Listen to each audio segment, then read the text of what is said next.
My name is Mallory Ahrens. I'm the Associate Director of Programs and Services here at Darien Library. It's my great honor to welcome you to our community room this evening. Thank you for joining us for week 1 of our 4-week series focusing on jazz. These are my jazz hands right over here. I'd like to remind everyone that programs at the library are made possible by contributions to the annual Friends of the Library campaign. It's because of donations that we're able to bring Gil here now a couple times a year, so thank you to everyone that has donated to the campaign thus far. Tonight's guest is a dear, dear friend to the Darien Library. How many of you have been to one of Gil's lectures here before? Great. All right, so we got a lot of friends in the house. Excellent. He's a musicologist and music theorist, has served on the faculty of SUNY Baruch College, where he was awarded the prestigious Presidential Excellent Award for Distinguished Teaching, which I just love. Yeah, right? Currently, he teaches at Naugatuck Valley Community College, where he was recently presented with the coveted Merit Award for exemplary service to the college. I love this. This is great. At NVCC, Dr. Harel conducts the college choral, teaches music history and theory, and serves as the musical director of theater productions. Outside of teaching, he enjoys staying active as a pianist and violinist. Please join me in welcoming violinist. I'm just making things up now. Please join me in welcoming to the library, Gil. Yeah. No, I don't play violin. Way too much going on with violin. With a piano, you sit down and you plunk a key and you get a pitch. Violin is a much more complicated animal than that in some ways. Thank you so much to Mallory for that introduction, to the library for hosting me, and of course, most of all, to everyone in this room for being here. It's freezing outside. I hate winter. Imagine many of you share that sentiment, and yet we're here because we all share something in common, which is that we are intellectually curious and we appreciate good music. And today we'll be talking about some music from a very interesting sort of cusp in history, that is to say, eras colliding and forging this new musical style, which eventually by 1916 would be called jazz. Of course, there were people playing it before that. They didn't call it jazz. It was just music to them. Good music, compelling music, captivating music. And it continues to be captivating to audiences even to this present day. I want to start with 2 anecdotes. One involves a man we're not going to be talking about until next week, but nonetheless he is one of the most celebrated figures in jazz history, certainly one of the most controversial because of the many off-color remarks he would make, the way he would antagonize his audiences. He was born in 1926. His name was Miles Davis. Miles Davis, who was infamous for playing concerts with his back to the audience, or for going up and grabbing awards and leaving immediately without so much as a thank you. Miles Davis has a great quote in his autobiography where he's talking about a trip to the Museum of Natural History in the Upper West Side of Manhattan. And Miles Davis is walking with a friend, and he sees an exhibition on ancient Egypt. And there's a particular exhibit on mummies. And he points to a mummy under a glass case, and he says, "Quincy," speaking to Quincy Troop, "God help us if my music ever winds up under that glass case with that mummy over there." And I think what he was alluding to was the idea that during his own lifetime, jazz had shifted in its popularity, in its appeal to the youthful generation. And it had become something that, to Miles at least, was more likely to be found in his own imagination in a textbook than in the sort of live performances that one would have encountered in the 1940s, say, in an institution like Minton's Playhouse, the Onyx Club, the Three Deuces, or any of the other hallowed halls that heard so many of the great instrumentalists of that period, and vocalists as well for that matter. We're going to address Miles Davis's trepidations and his concerns regarding the legacy of jazz as we might make our way through this 4-week lecture series. The other anecdote involves a very large and sometimes very angry bass player by the name of Charles Mingus. Mingus was playing in a nightclub in the 1960s, And as is wont to occur in nightclubs, people were fraternizing, socializing, drinking, carousing, otherwise making merry as they enjoyed the music, presumably, in the background.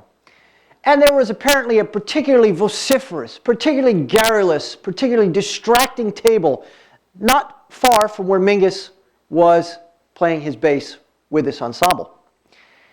And apparently there was one man who was, we might say, perhaps deep in his cups, enjoying the libation and the atmosphere that one encounters in sort of club where that music was frequently heard. And Mingus lost it. And he took a highball glass and launched it like a baseball pitcher at this particularly garrulous individual. Now, he may have been so deep in his cups, he may not have even noticed it. Well, what happened is everyone freezes and looks over at this very large, very intimidating man who was notorious for a short temper. Mingus was described by Miles Davis as a crazy, psychotic genius. Mingus has now the full attention of presumably everybody in that room, patrons and staff alike. And he looks over at this particular table that was so loud, so distracting, and any musician who's ever performed knows, anyone who's ever spoken knows, that when there's a very egregious distraction in the room, it can really throw off one's rhythm, pun intended. And Mingus uttered a very memorable line, which I think is something we should also consider as we ponder the nature of jazz, the genesis of jazz, and the legacy of jazz during this 4-week odyssey. Mingus said to him, Isaac Stern doesn't have to put up with this expletive. Isaac Stern, of course, is somebody we'd be more likely to see in Carnegie Hall. More on that particular institution in today's lecture. Playing perhaps a Brahms concerto, perhaps a double concerto for violin and cello, maybe Yo-Yo Ma seated at his side. Or we might hear Isaac Stern playing Bach's Chaconne from the unaccompanied sonatas and partitas, and this particular one in D minor, number 2. We're doing Bach in the summer, by the way, so everyone stick around. So what was Mingus getting at? Well, I think what he was referring to was the fact that as a jazz musician, he was not given the same level of respect, same level of rapt attention, the same meditative, trance-like atmosphere that one encounters in a classical concert hall where the atmosphere is akin to that which one might encounter in a sanctuary or a temple.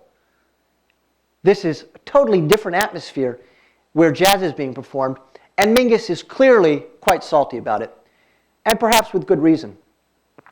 One of the things I'm going to suggest throughout the duration of our 4 weeks on this topic is that classical music and jazz are really not dissimilar. And in fact, perhaps jazz should be considered a kind of classical music. In fact, there were many jazz musicians who eschewed the word jazz. Duke Ellington, famously among them, refused to use the word jazz and instead favored the term American music, because for Duke Ellington, jazz was the defining, iconic sound of America. America, of course, was a fledgling nation for the 19th century when Beethoven and Schubert and Schumann and Brahms and Mendelssohn and Wagner, when these composers were writing their great music, what was going on in America? Musically speaking, I think it's fair to say, not much.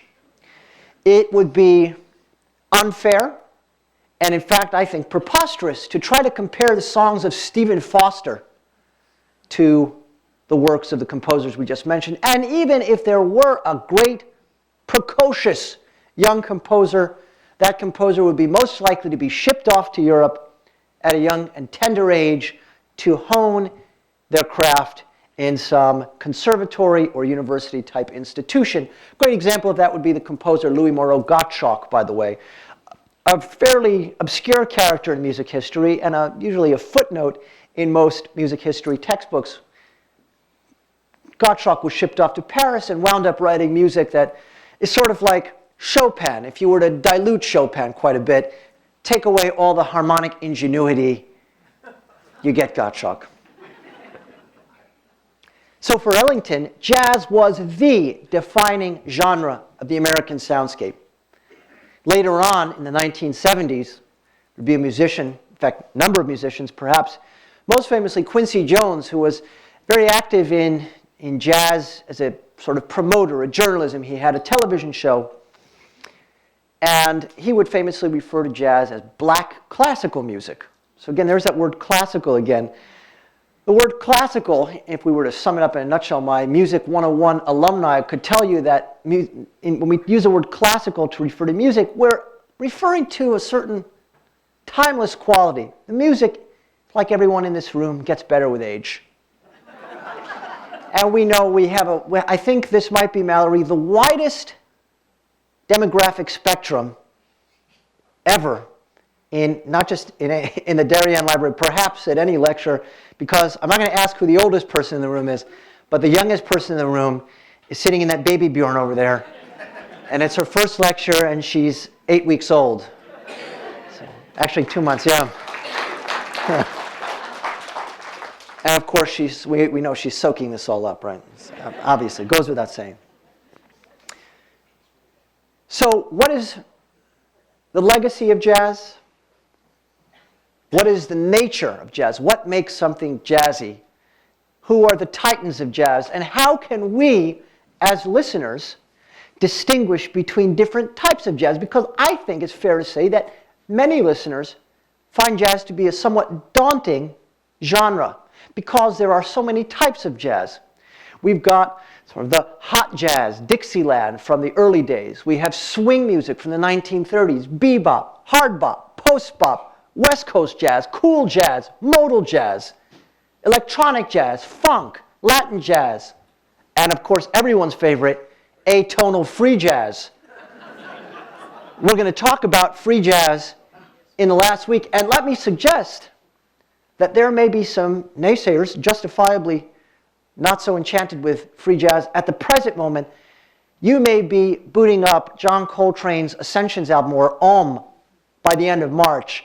I think we're going to have quite a few converts to free jazz when we look at the music of Albert Ayler, John Coltrane, Archie Shepp, and others at the end of this lecture series. So many different styles of jazz. One of our primary objectives, I think, throughout this lecture series is to develop the ability to distinguish orally between different types of jazz so that we as listeners feel empowered and can say, you know what, not sure I can recognize this exact piece, not sure who the composer is, but here's what I'm hearing: polyphonic texture, simultaneous solos. I'm hearing a tuba playing a bass line. I don't really hear string bass. The drums sound very sort of basic, not a full drum set, but perhaps just a snare drum, maybe a couple of cymbals. This must be hot jazz from the 1920s, perhaps from New Orleans or Chicago. And if you were to hear sort of drone pitches sustained in the low register, emphasizing one pitch above all others, constantly circling back to that pitch while a haze of sound coalesces around that one single pitch, you might think, not sure what it is, but it sure sounds like music post-1959. This sounds, I'm hearing notes that don't sound quite major or minor, but perhaps a little bit of both. I'm hearing long, drawn-out improvisatory passages over one pitch that has absolute primacy. This must be modal jazz in the style of John Coltrane's My Favorite Things, or perhaps Miles Davis's Kind of Blue album. And we'll learn how to distinguish between the different musical attributes which typify each of these subgenres.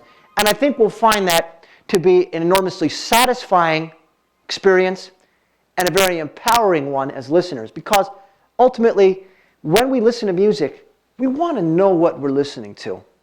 And I think when it comes to people saying, I like this genre, I don't like that genre, I like this artist, I don't like that artist, ultimately what it comes down to a large degree, is familiarity. It's that wash of euphoria you experience when something you recognize comes on the radio. Or nowadays when you say, Alexa, play Baroque music, and you hear Bach's Brandenburg Concerto No. 2, and you say, oh, Brandenburg 2, what a weird concertino group. We got violin, we got oboe, we got recorder, we got trumpet, Baroque trumpet, fantastic. And that's such a satisfying feeling as listeners. So one of my goals as your pilot through this odyssey over the next 4 weeks is to instill in everyone in the room a sense of familiarity and a way to distinguish between different eras of jazz and even between the different stylistic tendencies of various composers.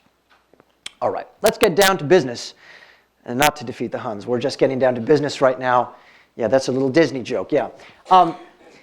What makes something jazzy? A number of features. Yeah, rhythm is a big part of it, right? If I were to play, say, Mozart, and I were to do it like this.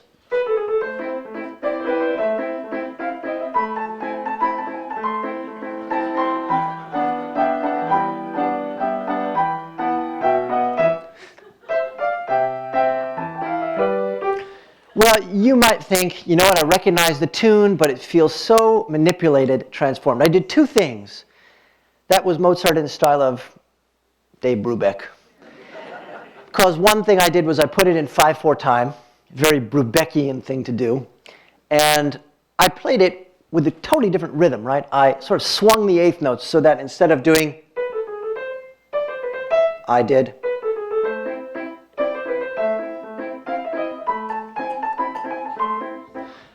You might say that I made the rhythm a little bit more jagged, a little bit sort of less straightforward, more asymmetrical, some notes longer than others, and not this steady clap, clap, clap of ba-ba-ba-ba-bum, ba-ba-ba-ba-bum, ba-ba-ba-ba-bum.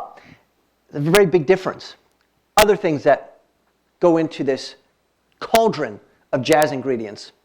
Well, a big one, which we're going to talk about today, and one we're going to revisit throughout the duration of this lecture series, is the idea of improvisation. Improvisation, a very nebulous sort of phenomenon, even to many seasoned musicians. I've played with many great musicians, and I used to play with a guy this guy could play Rachmaninoff with a blindfold on. And you'd ask him to improvise over a 12-bar blues, and he froze like a deer in the headlights. He could play arpeggios in every key at the speed of light, but he couldn't improvise over what is, for many jazz musicians, the simplest type of chord progression, the 12-bar blues. So we're going to talk about improvisation. We're going to talk about how it develops, why it's so important, and I'm going to get in a little bit to how it's done, how jazz musicians might go about improvising. There is an oft-repeated cliche that if you improvise, you should be making something up on the spur of the moment because, of course, if you practice it and you work out something in advance, well, are you really improvising anymore? Well, some say yes, some say no, but I think most seasoned musicians would say, of course, because what you're playing there, in that spontaneous moment, is always going to be different. No one musician is going to play the same lick every single time. And if you did, well, then you wouldn't be improvising.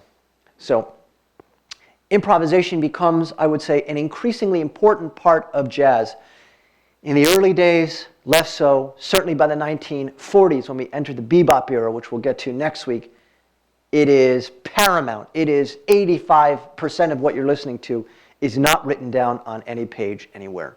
And of course, famous improvisers from that period would include Charlie Parker, Dizzy Gillespie, Thelonious Monk, Bud Powell. Some real interesting things to look at next week. Instrumentation is also another signature aspect of jazz, right? When we think about instruments such as the saxophone, if we were to comb through classical repertoire, we would find very little saxophone music. Maybe you would find Glazanov's saxophone concerto, not a very well-known piece, I would suggest. You might find saxophone parts in certain 20th century orchestral music, but for the most part, the saxophone is really a jazz instrument. Now, if we were to look at music from the early days of jazz, which we'll look at today, we'll find some instruments which we don't normally associate with jazz. For example, violin, banjo, even the clarinet. Clarinet, up until the 1930s, was one of the signature instruments. And in fact, if we look at the 1930s, we find names like Benny Goodman, Woody Herman, Artie Shaw, Sidney Bechet. I mean, there's a lot of really important clarinetists. And then you look at the 1940s and beyond, and the clarinet certainly sort of diminishes in its presence and therefore its importance in jazz. We're going to talk about jazz culture, which has its own idiosyncrasies and which will come up throughout the duration of this program series. I want to look at some specifics today because we're going to set an objective for ourselves. Our goal for today is to learn how to distinguish between three types of, I'm going to say jazz because the first one is really not jazz, but it is an important sort of forerunner to jazz, and that is ragtime. So we're going to start with that. Ragtime, I know there are some people who are just absolutely go bananas for ragtime, and I think part of what makes ragtime so exciting is when you play piano, you realize it's so difficult to play. It has its own unique sort of challenges, and one of which is this constant vacillation in register of the left hand. And we're going to look at a video later today where you're going to actually see how the left hand is constantly leaping, typically on eighth notes, ding bump, ding bump, ding bump, while the right hand is playing often in parallel octaves, sometimes with other notes mixed in. So say 2 or 3 notes playing at a very fast pace. Where does ragtime come from? I think to answer that question, we might go back all the way to the early 20th century. In fact, you could go back to the end of the 19th century, and certainly Scott Joplin is a name that comes to mind. Scott Joplin, sometimes thought of as the father of ragtime. He did not invent the genre, but of course he was arguably most successful as a ragtime composer. So what does ragtime have to do with jazz? Well, rhythm, primarily. The idea that rhythm should be heavily, and here's an interesting word, no, I didn't make it up, it's a real word, heavily syncopated. Syncopation, of course, refers to this idea that music is articulating the spaces between the beats. So if we were to have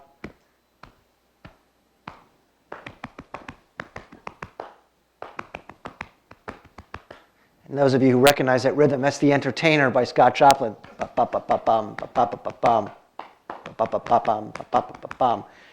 That sort of rhythm is not something you're going to encounter in Mozart. You're not going to encounter it in Bach. You're not going to encounter it in Beethoven, not even in Brahms. And those of you who know Brahms know his rhythms can be wonderfully imaginative, very novel, but you're not going to get anything that resembles ragtime. In fact, the name ragtime is derived from the idea that the rhythms were considered so ragged or jagged that the name, of course, was derived from the rhythm.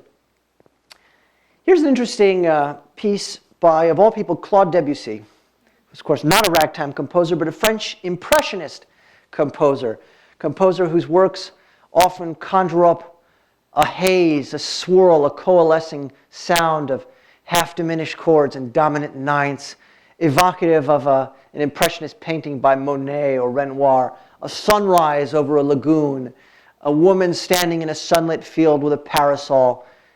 And yet, Debussy himself was clearly influenced by the ragtime phenomenon. Here's a piece from a collection known as Children's Corner. This one is called Golliwogg's Cakewalk.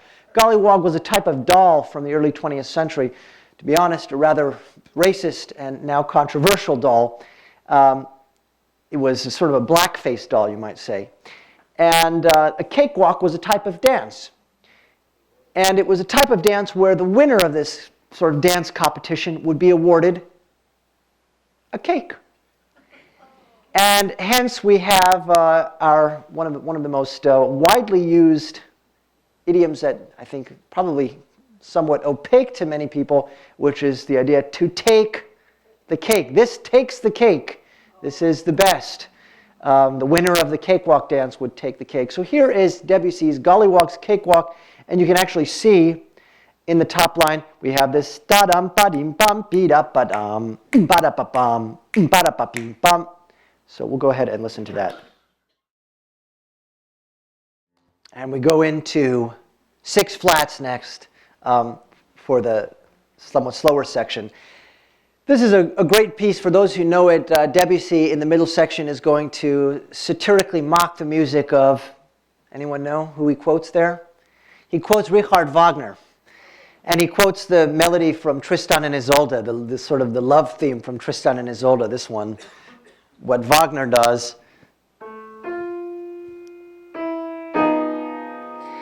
And what Debussy does is he sets up the same thing, and then he immediately goes back to the cakewalk to trivialize the heaviness of Wagner's leitmotifs from Tristan.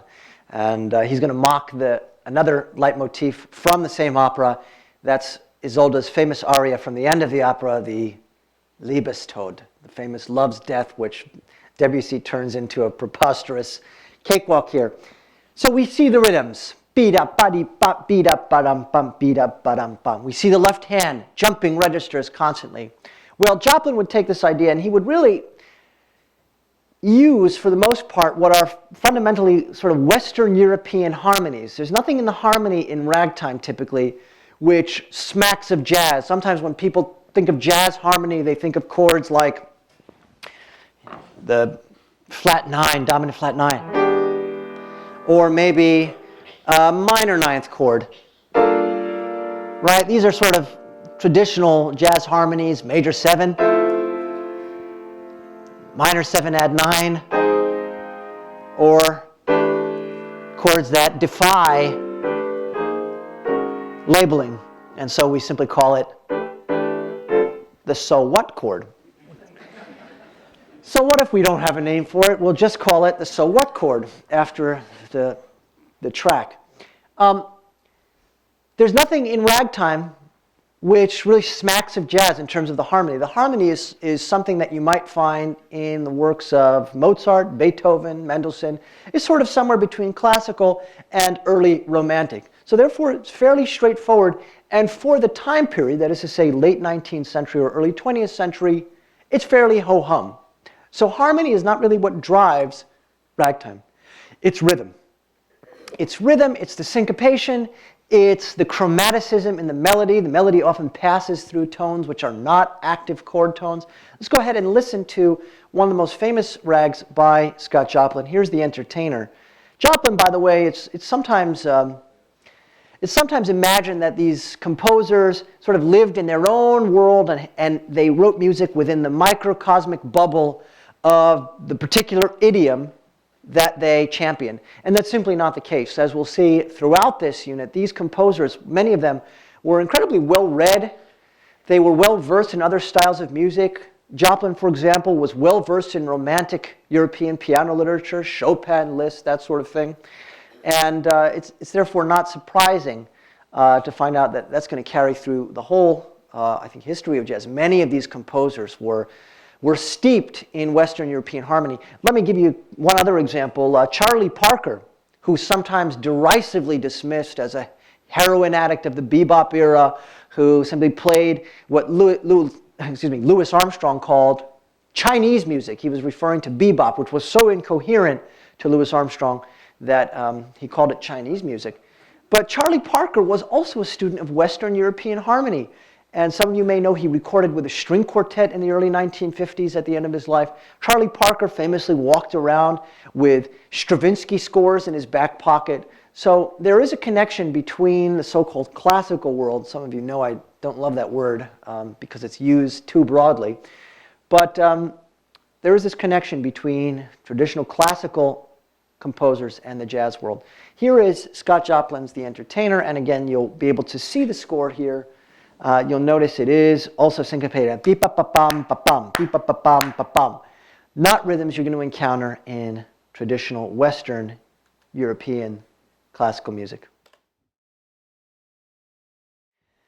So this music really functions, this particular piece does, and many of these rags function as sort of almost like a classical rondo functions. A classical rondo gives you an A section, B section, section C, D, back to A, B, back to A, C.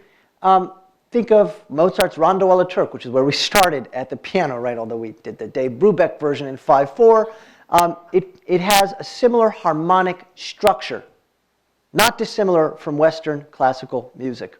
And again, I think the fundamentally simple nature of the harmony is apparent to most listeners. Yes, there's some interesting chromaticism in the left hand as the bass line descends stepwise to give us a powerful arrival on the dominant chord, which is going to lead to that resolution, just as you would get in Mozart. We have these parallel phrases, right, just as you would have in Mozart, where you introduce a theme, dee-da-dee-dum, da-dum, da-dum, ba-da-ba-da-ba-da-dum, ba-dum-dum, da-da-dee-dum, ba-dum, ba-dum, consequent ba-da-ba-dee-ba-da-bum, ba-da-ba-bum, dee-da-dee-bum, ba-dim, ba-dum, ba-da-ba-da-ba-da-dum, ba-dum-dum. And then we end with the last one. So very similar stylistically in terms of the harmonies, the chords, to Western classical music, but rhythmically very different. There's one thing missing in ragtime which disqualifies it really from being considered true jazz. And that would be improvisation. Ragtime is devoid, bereft of improvisation. There is no improv in ragtime. You play what's on the page. Now, what's on the page may be very sort of technically demanding, and it may have this sort of fun, lighthearted quality much of the time. Not all rags are in major keys, but many are. However, if you're playing what's on the page and you're not improvising, then it's not jazz. There's more improvisation playing a Bach partita than there would be in a rag piece. That's not a knock against ragtime. It's simply putting the music, we're putting the music into categories, we're checking off boxes. Remember, our goal is to determine what we're listening to. So if we were to hear ragtime, I think most of us would be very comfortable identifying it as ragtime. We would hear a left hand which is bouncing around from low note in the deep register of the piano, leaping up to grab a chord, constantly vacillating between registers. We would hear a heavily syncopated right hand, often articulating parallel octaves. And we would hear these neatly balanced, very elegant antecedent and consequent phrases, often 16 bars long. And those are the things to listen for when we listen for ragtime. Scott Joplin would die in 1917, not before composing many works, including an opera, Tremonisha, which was a Jeopardy clue a couple of months ago. For those who watch Jeopardy, it came up on a Jeopardy clue perhaps, 6 weeks ago. And I remember it because I was sort of half paying attention, and the word opera came up in the clue, and Amy shot me a look, and she said, "Honey?" And it took me about a second. I looked up, I saw opera and Tremonisha, and immediately said, "Who is Scott Joplin?" And of course, none of the contestants got it, because it's fairly arcane stuff. People would know the Maple Leaf Rag, they would know the Entertainer, but knowing Tremonisha, that's going to be at the bottom clue in the category, right? So it's always very satisfying, for those who watch Jeopardy, very satisfying to get it right when the other contestants have no clue. Then again, me watching a category on music on Jeopardy is like Amy watching a category on orthodontics. I haven't seen a category in orthodontia yet, but it's going to happen one day, sweetheart. It's one day. All right, I want to talk about our next composer. We could spend a lot of time, and let me just suggest, as I often do, you've heard me say this many times, it would be impossible to do justice to any one composer, certainly any one broad genre, by spending 4 meager hours talking about this music. There's a whole lot to say, and we could certainly spend 4 whole lectures talking about Louis Armstrong. Let's start with the name. Louis or Louis? After all, he grew up in the New Orleans area, and therefore there should be a sort of French quality there, right? That should be pronounced Louis. It reminds me of a student who, when talking about Baroque music, when asked to name an example of Baroque architecture, raised his hand confidently and said, "Oh, I know, the Palace of Versailles." And I said, "Very good. Do you know who lived in the Palace of Versailles?" And he looked at me and he said, "Sure, that's easy. It was King Louis." Well, it's very tempting to say Louis Armstrong, and most people do. However, it seems to have been the case that Louis Armstrong, for those who know about him, know that he was such an affable person. Perhaps his most defining trait beyond his musicality and his intense musical improvisatory genius was this easygoing personality, the personality of a consummate entertainer, one who knows how to enchant an audience both with his playing as well as with charismatic banter. She was very well known for. So he was addressed by both Louis and Louis, and it seems he bothered to correct absolutely nobody when either name was spoken aloud. However, on a recording of the song Hello Dolly, he says, "Hello Dolly, this is Louis." So most musicologists and most people who study this era and this type of music will say Louis Armstrong, simply because it seems to have been the composer, his own preference.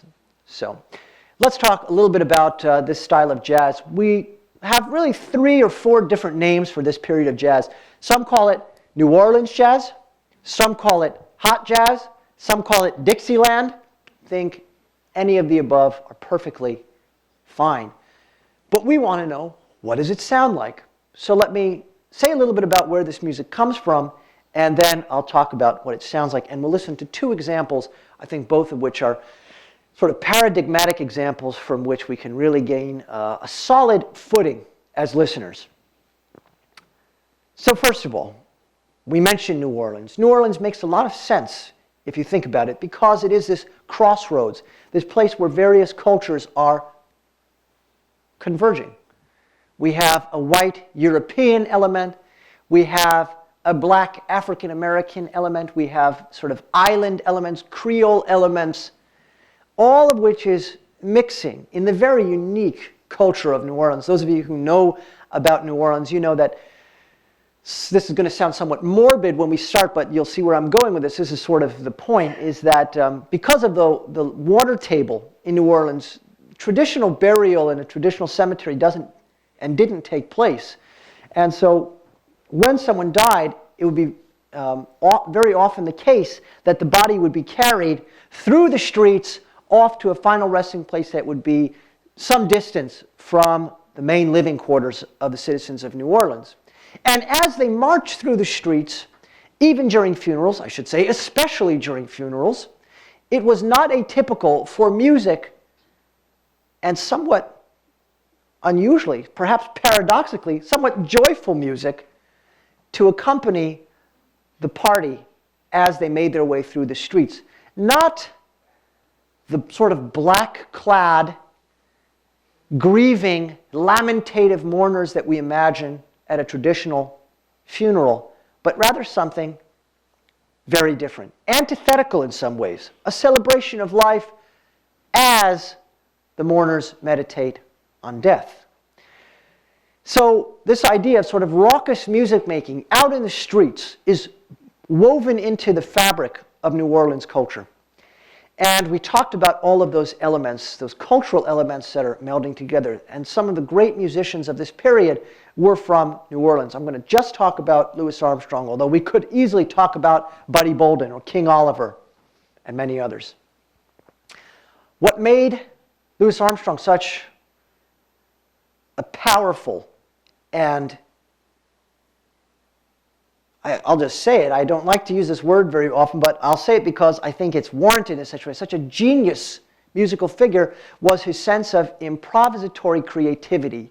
His ability to create music on the spur of the moment and to imbue those improvised passages with such personality, with contour, with dimension, and with all these other abstract things that musicians love to talk about, right? What makes a solo a good solo? He was adopted unofficially at a young age by a Jewish family in New Orleans, the Karnofsky family. And to the end of his days, he wore a Star of David pendant under his shirt in thanks to the Karnofsky family, which he himself was an orphan. So therefore, this was his adopted family. He showed tremendous talent even as a youth, playing not the trumpet, although that's what people associate him with, but rather the cornet, which is a similar instrument to the trumpet. It had traditionally been associated more with military music and therefore with big brass bands from that period. What kind of music were they playing in that period? Well, in 19-teens and 1920s, type of music you would encounter in hot jazz, what I'll call Dixieland-style jazz, or sometimes it's called traditional jazz, is marked by a few features. Number one, collective improvisation. People playing solos, improvising solos at the same time. Now you might think, boy, improvising solos at the same time, that sounds positively chaotic.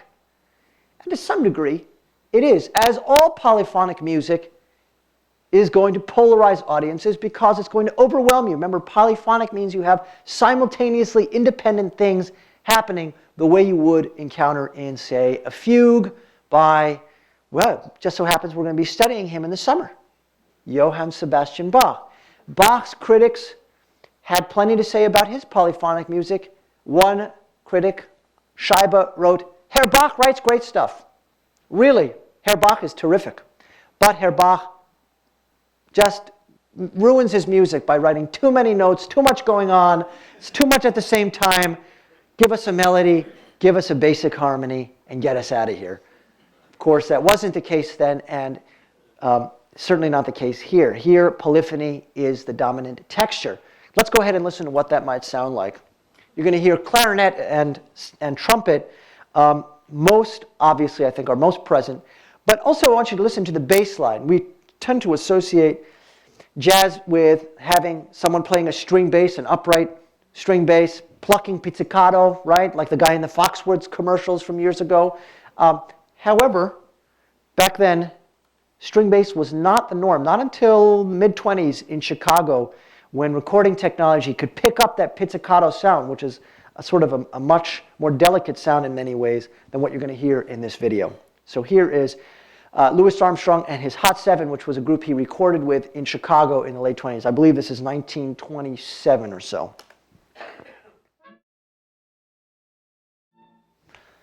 How many people found call it the dialogue between the trumpet and the clarinet somewhat distracting? I think many listeners might have that experience. It's not the most melodic kind of music, this style of jazz. Much of it is vocal, and so therefore you will have sections where melody predominates. However, in this opening minute or so that we listened to, there is this sort of chaos that comes about when you have two instruments improvising simultaneously. And of course, because they're improvising, they can't anticipate what the other is going to play. Let me suggest that the next time that we encounter simultaneous improvisation will probably be when we get to the free jazz period, and we talk about collective improvisation, the music of Charles Mingus and John Coltrane. Coltrane took collective improvisation to such an extreme level that he basically put everyone in his studio together and said, all right, fellas, anybody can play anything they want at any time, no chords, don't worry about notes. It's not about notes. We're beyond notes. Notes are some 1950s. We don't need notes anymore. It's about feeling, it's about sound color, it's about tone, it's not about notes. Everybody play. And then you get albums like the Ohm album, which maybe I'll play at the end of our session today to give you a sense of where we're headed at the end of our fourth week together. Let's go over to a video from the 1960s, I believe.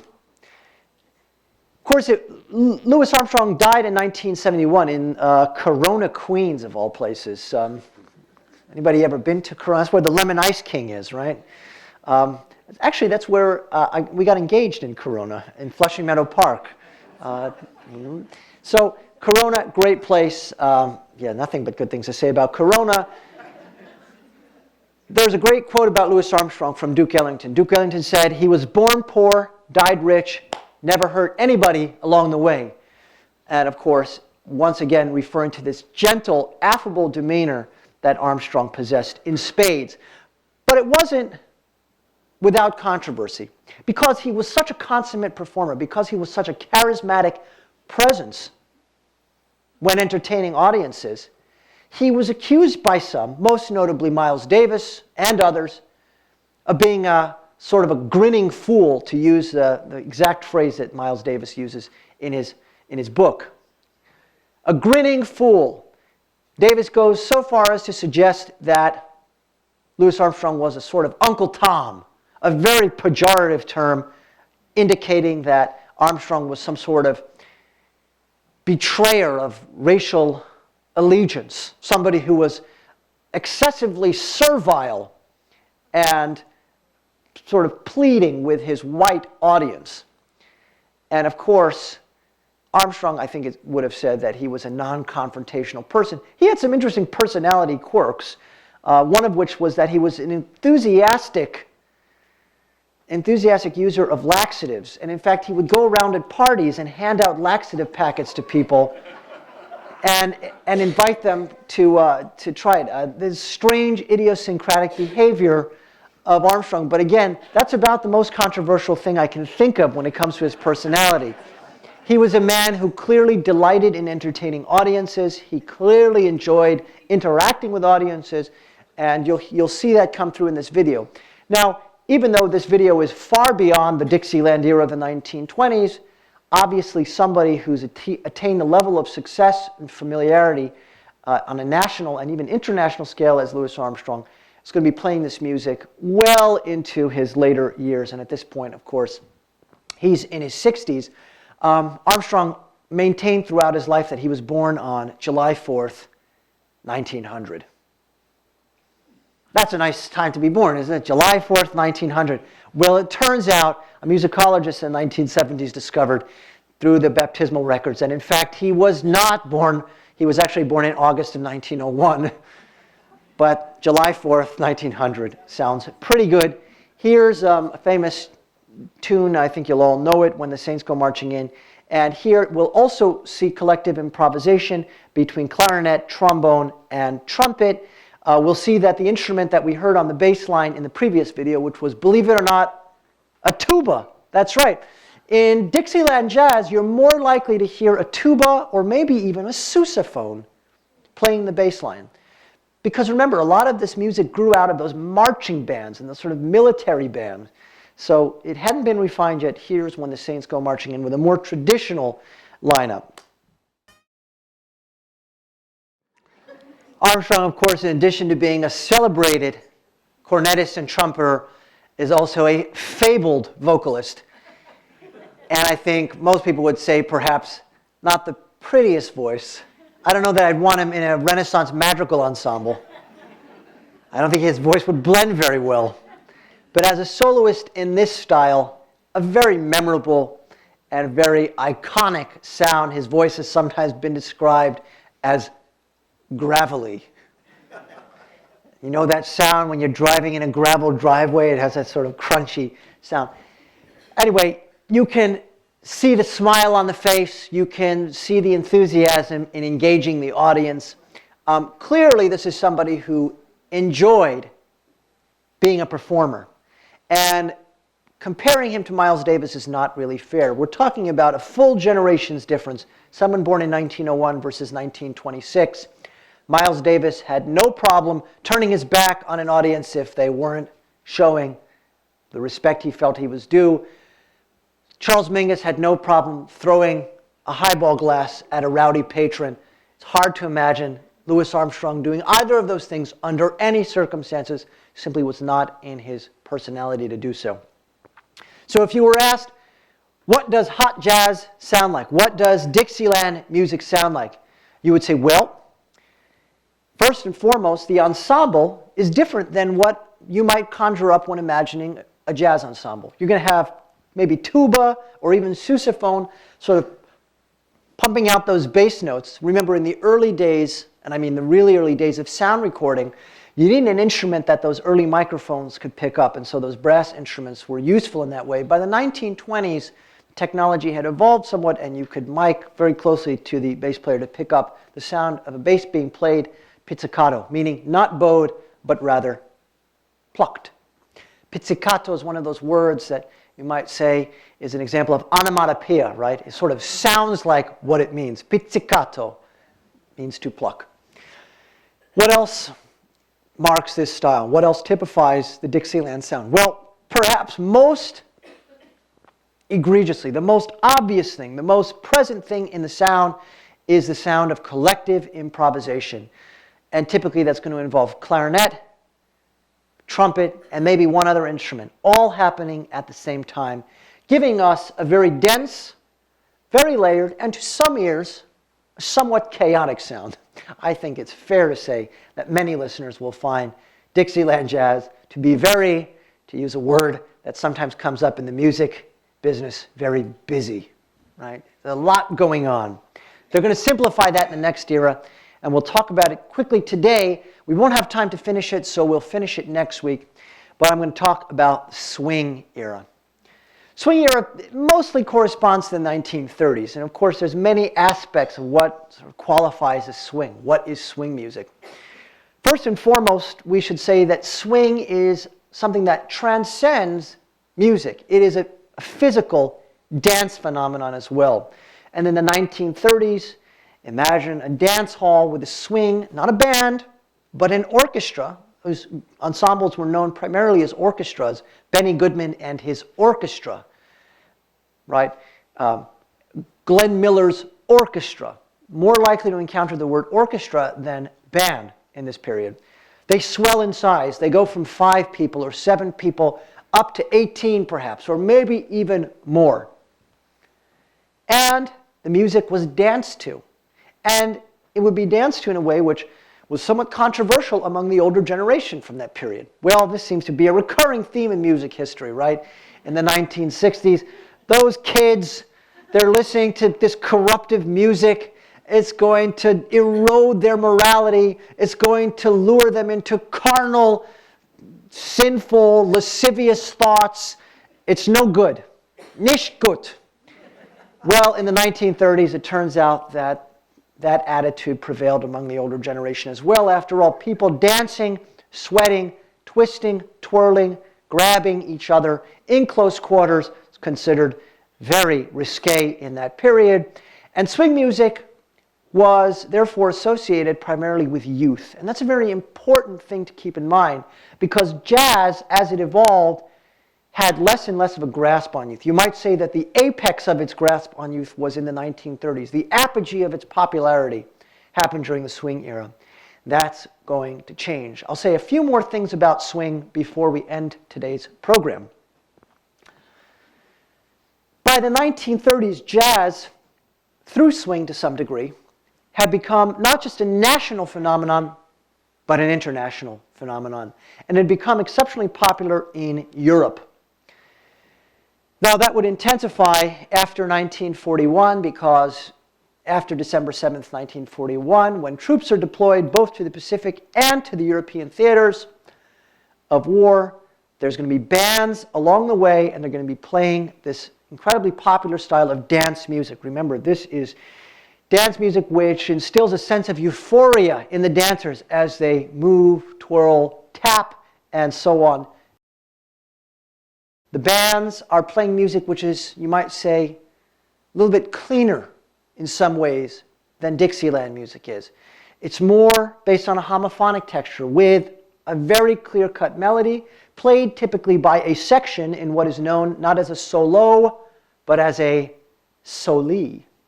You're going to have long stretches of improvisation, but with the rest of the ensemble playing very specific, written-out backing, what are sometimes called hits. You're going to have the standardization of the rhythm section, typically involving a piano or guitar with upright bass and a full drum set in this period. This is really a very important period, the rise of many famous drummers and pianists in the 1930s. Those two instruments, which don't really feature very prominently in Dixieland, right? When we talk about Dixieland and we talk about this period, we talk about Buddy Bolden, King Oliver, Louis Armstrong, Bix Beiderbecke, Paul Whiteman. We don't talk about pianists in this period too much. That's going to change as we get into the 30s. Pianists and drummers become incredibly important. People like Earl Hines, for example, and of course, Gene Krupa. There's many names we're going to talk about next week.